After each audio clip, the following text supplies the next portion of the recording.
Big shot gangster, putting together crew. You in? I waited a long time for a shot like this.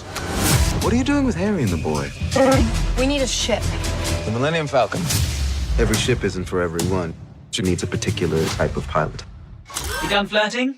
These people, not your friends. There's a lesson to be learned here. I got a really good feeling about this. Hey everybody, it's me, Roy the Movie Guy, and I got another great podcast for you. With me, as always, is Joe B, but Joe B is on vacation for a couple weeks. He's going out of the country to do some traveling culture, different culture stuff like that. I think he's going to the Philippines, China, Asia, all those different Asian countries and stuff like that. So, Joe, have a safe trip, and we hope to have you back soon. Anyway, getting back into this podcast, this is for the Solo, a Star Wars movie. Am I excited for this movie? It looks entertaining. It looks very fun. A lot of people said nobody really asked for a movie, standalone movie about Han Solo, but it does look entertaining. For me, the performance that I'm waiting to see is the Donald Glover's Lando Calrissian. I can't wait to see his portrayal because I feel like he's actually going to be the best part about this movie is him and his interactions with the chemistry with the android that's with him, his counterpart, and of course, hopefully we can see a good chemistry between him and the other actors, especially the one that's portraying Han Solo as part of the crew that's being assembled, like they said, by this gangster is trying to assemble some kind of crew, some kind of a heist movie, I guess is what you would say. So hopefully that's going to be my part for me is to see Donald Glover's performance as Lando. Now, there was a lot of controversy with this movie because you had Lord and Miller that were the directors. I think Lord and Miller directed movies like the Lego Movie and like 21 Jump Street. They split ways because of creative differences. And then you had Ron Howard who came in, which is a very exceptional director. He's done lots of movies, and with this one, he had to do a lot of reshoots and a lot of stuff to make it more like his movie than what Lord and Miller initially wanted for their version of this Solo movie.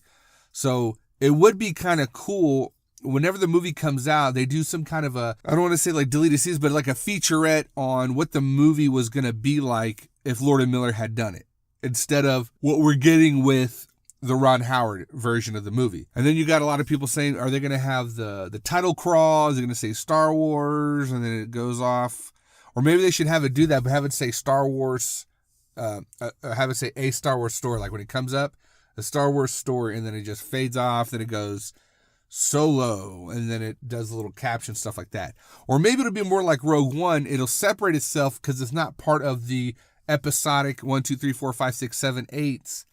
It'll be its own thing and it won't have a crawl, which in my opinion, maybe that's the better thing for it to be in the same universe, but its own movie. Don't have the crawl. That's just me personally. I don't know what else I can really say about this movie, but like I said, I'm just really excited for Donald Glover's portrayal. Now let's go into this real fast. Hopefully this movie's good. It's tracking to make a lot of money, but when word of mouth starts to come out and a lot of people, after seeing this so early, if they're really expecting this movie to do good word of mouth after this general release screener on the 10th of May, which it would have been cooler if they would have had their thing on May 4th. May the 4th be with you. We just had. If it gets negative reviews and a lot of people are mixed reviews, maybe the traction on how much it makes might hurt it a little bit, maybe not by much.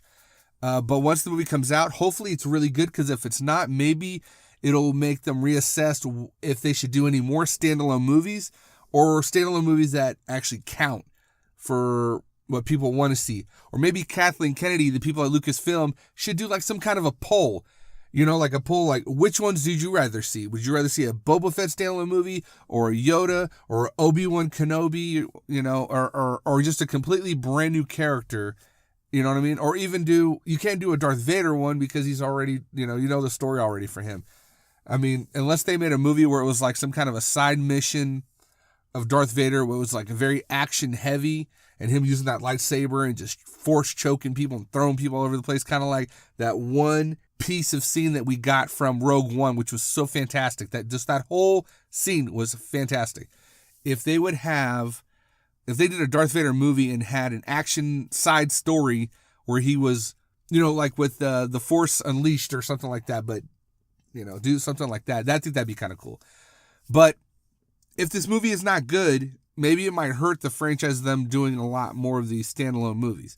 If it does fantastic and hits it out of the park and it makes all this money, let's say it makes over $1 billion, then they're going to make as many of them like the Fast and the Furious franchise until people just stop watching them, in my opinion.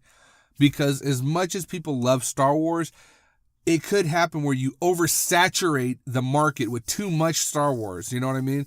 It's just like, I know some people that like certain TV shows and like to buy the DVD sets, but once the show is going like forever, like The Big Bang Theory, they kind of feel like, man, I don't know if I'm going to really rewatch every single one of these episodes again, unless it's that good. Me personally, I love Scrubs, except for the final season. I could watch it all over again as many times. That's why I own them all. But I can see that happening with Star Wars. If they put so many out, it could oversaturate, and maybe you'll get one day that'll open up to like $30 or $40 million. You're like, oh, it didn't really make that much. Maybe we need to pull it back. I mean, how many more Star Wars do you really need in your life? Maybe some people are telling me right now, shut up, I can use all the Star Wars I want. But that's just my personal opinion, obviously. I don't know, maybe you guys feel so differently about it. If you want to comment below and tell me that maybe you would like to have nothing but Star Wars movies for the rest of your life, where like you get 2 of them a year or 1 every other year, or however. So I guess, only time will tell. We'll see what happens. But that's pretty much all I got for Solo, a Star Wars story. I am going to check it out. I do have passes to see a screener. I think it's a week before the movie comes out, and I'm definitely going to go see that. And I even bought tickets to see it as well. So hopefully everything goes great, because I need to see a movie at least a couple of times to kind of get the general idea of everything. Because sometimes you're just watching it for the excitement, and then you go see it again to kind of really pay attention to a lot of stuff that you didn't notice before. So that's all I got for me. I am Roy the Movie Guy. With me, as always, is Joe B. Joe, have safe travels on your vacation, and you will hear us on a future podcast. Stay chill. Stay awesome, guys.